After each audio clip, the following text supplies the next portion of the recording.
Hi, my name is Erik Thrane, and I'm a signature studio artist here at the Los Angeles Wella Studio. Today, I'm going to be walking you through how to color a human lace front wig with Wella Professionals' latest innovation, Shinefinity.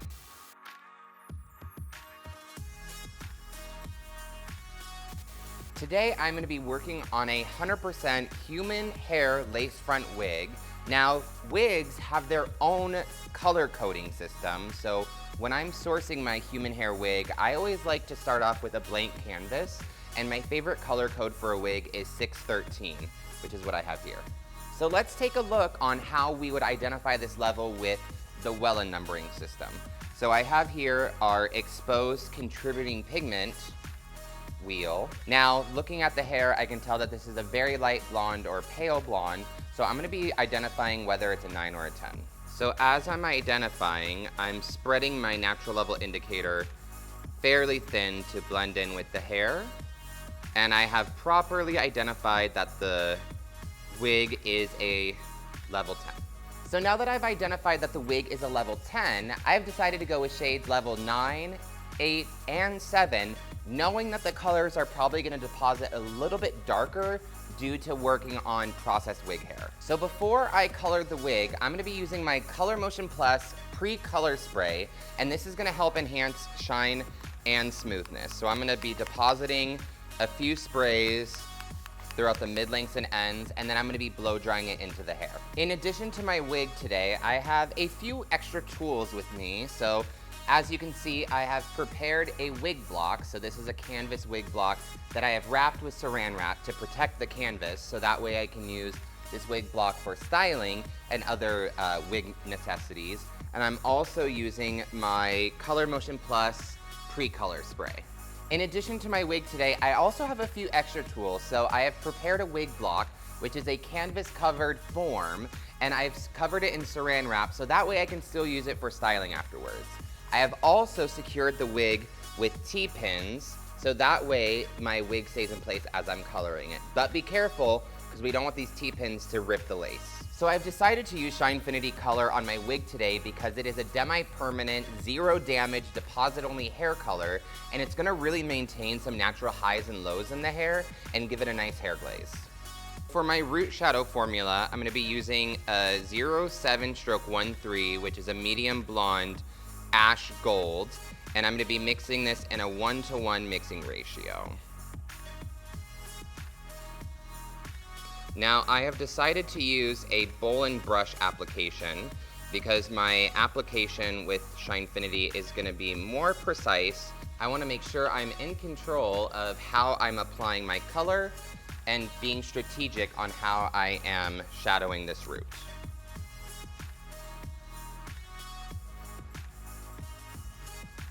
So I'm starting my application with my Shinefinity 07/13, and I'm starting in the back, and I want to be very careful that I'm not overly saturating where the lace is.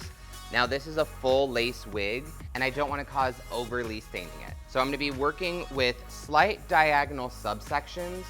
This will allow me to create a more natural, gradual color melt, so that way the hair looks as natural as possible. So as you can see, I'm just placing my color right on the root area, and I want to make sure that I'm doing some variation of how far away I'm keeping it to the scalp and then how far away. So I'm not combing through yet, and that will come as I start weaving in my two other colors. I love working with diagonal subsections when I'm doing a root shadow or a color melt, because when we work with diagonal subsections, this will give us a much more natural blended result versus working horizontally. So anytime I'm working with something that's very natural and that I want to be very blended, I love working with diagonal subsections.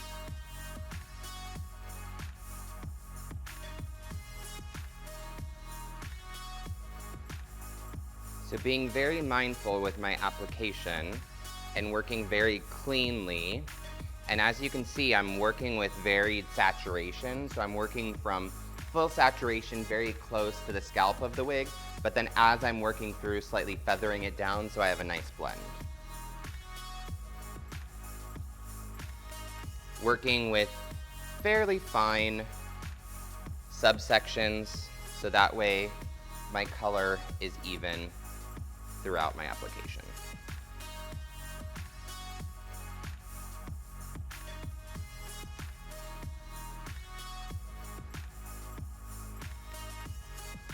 So I decided to work and split the wig into two subsections, working almost in a quadrant format. This is going to enable me to work very cleanly and make sure that I'm only getting the color where I want it to be.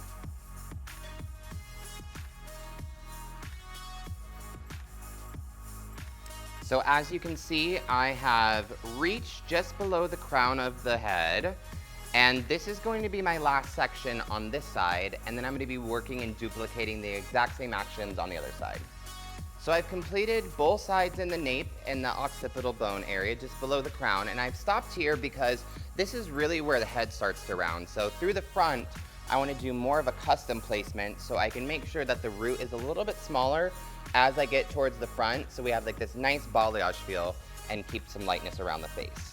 So now I'll be moving in from the crown area, and I'm going to still be working with diagonal subsections, and I'm going to start to slightly pivot as I work through the ear, so that way I end with a diagonal backward section mirroring the hairline, so that way I maintain some nice brightness around the face. Working with these radial sections, especially whether you're doing a root shadow on a wig or on a client, I love working with these kind of pivoting subsections because that will give you that nice, really smooth transition, and you won't create any harsh lines in the hair.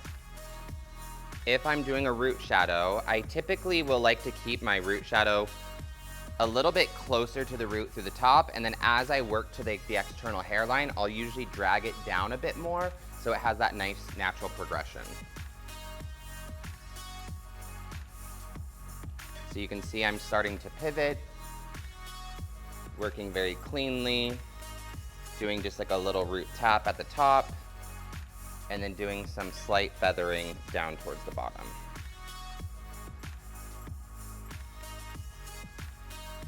So as I'm almost to the front hairline of the wig, I'm going to be reducing how far I stretch out my color, but I'm also making sure that my saturation is very delicate, so that way the color will look softer, and then I will also have less staining around the hairline.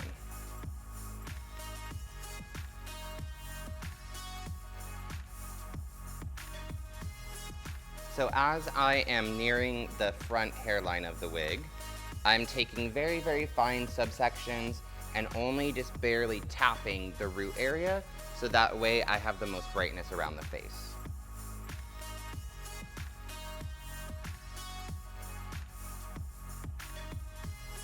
Okay, so now that we're at the hairline, this is a very delicate area that we want to be very, very careful with in order to not stain the lace.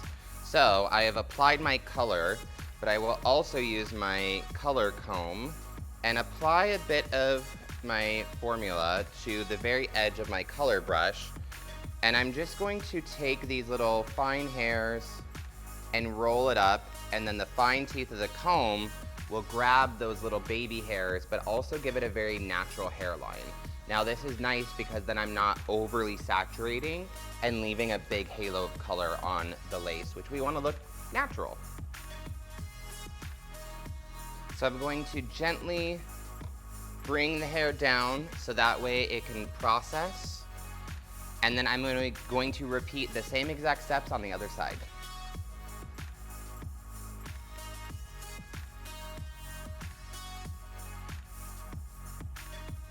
So I have completed my root shadow application, and just to refresh, I worked with diagonal forward sections working from the nape to the crown, and then through the front working with diagonal backward subsections to make sure that the root shadow stays nice and natural. Now when I got to the front of the hairline, just working with my comb to barely tint those hairs and make sure that I'm not staining the lace. Now I'm going to go through and work with two alternating formulas of a level 9 and a level 8, and we'll take a look at that.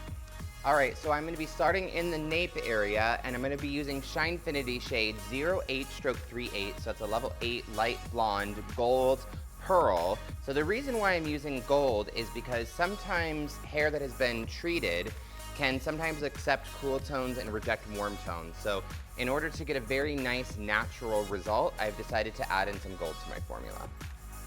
So now I will still be working with slight diagonal forward subsections, and I will be blending my 07 stroke 13 in with my 08 stroke 38.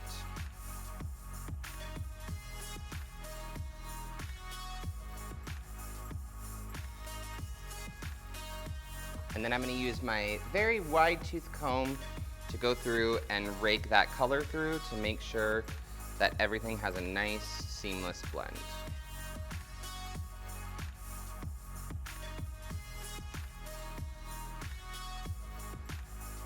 So as you can see, I'm blending my 07 stroke 13 into my 08 stroke 38.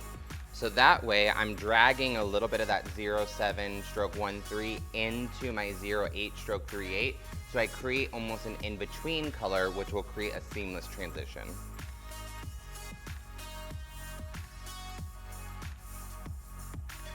So as I start to make my way up to the crown, I will start alternating with my light blonde shade, which is going to be a 09 stroke 13, so a level 9 light blonde ash gold. And I'll be working that mostly into the front of the head.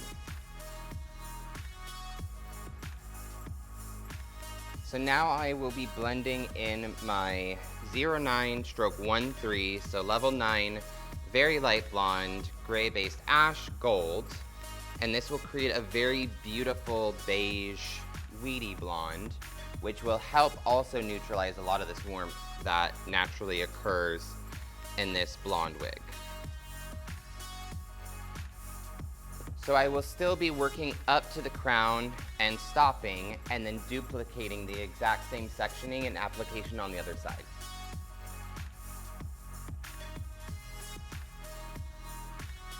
Alright, so I have completed from the nape to the crown, and I've worked with diagonal forward subsections.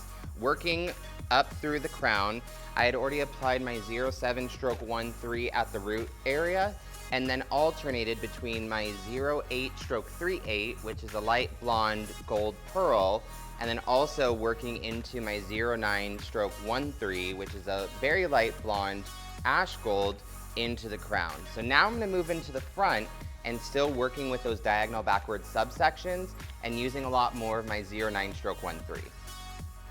So now that I finished the back, I'm going to be working from the front to the back, working with my lightest color, which is 09 stroke 13, so a very light blonde ash gold, and then working into my darker color, which is 08 stroke 38, which is a level 8 light blonde gold pearl. So starting with my first diagonal backward subsection and working with my level 9 color. Now the reason I'm starting in the front is to make sure that I keep these pieces nice and light and bright, and that way I can kind of get this color on, and I'm not worried about them absorbing color as I work through and start handling the hair. So making sure that I'm blending my root color into my end color, and then again using my wide tooth comb to slightly rake and make sure that that color is fully saturated.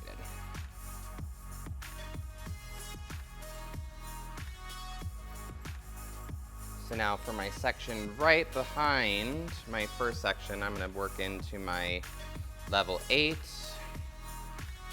to give this that nice kind of bright blonde around the face, but then also having some depth to support my brightness. Now I might get extra fancy and apply a little bit of my level 9 through my mid-lengths and ends, just to have a little bit of continuation from my first section into my second.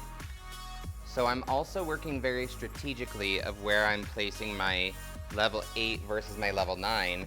So since this section is underneath, I'm gonna be working with my level 8 here again. So that way the final result will have that nice, lived-in, very effortless, beautiful, natural looking color result.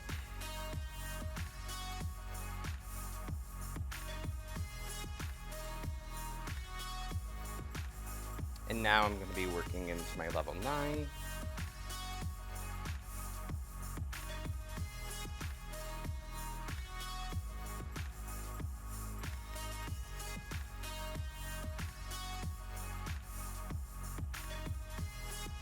And now I will be just alternating between my level 8 and my level 9.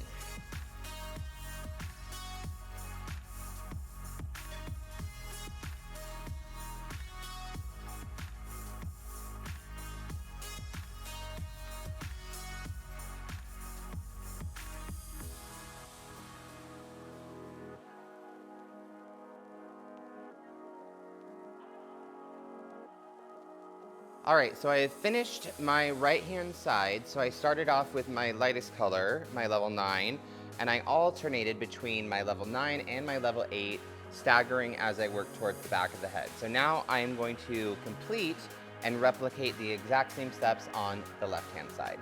So let's recap. So I applied first my Shinefinity 07/13, so a level 7 medium blonde ash gold, and then I melted that into a 08/38, so a level 8 light blonde gold pearl, and then alternated in with my level 9 ash gold as well. So I'm gonna let this process for a full 20 minutes. All right, so here we have the finished result. I went through and shampooed with Color Motion Plus shampoo. And then I always like to give a nice little final layer of color, which I used a Pearl Blonde Color Fresh mask just to give it a nice veil of cool blonde results. And now I'm gonna go through and do some styling with Thermal Image from Wella Professionals.